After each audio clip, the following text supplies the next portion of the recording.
Welcome to the Tech Egg. Don't get scrambled. Enjoy the video. You start by confirming your car supports wireless Apple CarPlay. This matters because CarPlay over Bluetooth still uses Bluetooth for negotiation and Wi-Fi for audio. Next, open Settings on your iPhone and enable Bluetooth and Wi-Fi. Yes, both. CarPlay often negotiates via Bluetooth, then switches to Wi-Fi.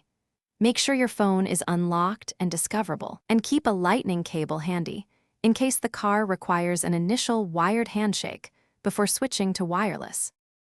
Now place the car into Bluetooth pairing or wireless CarPlay mode.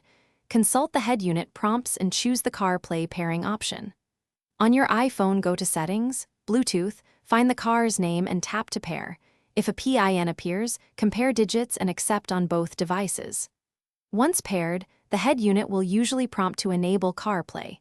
Grant access. This step authenticates the devices and allows CarPlay to start its higher bandwidth Wi-Fi link for audio and screen mirroring.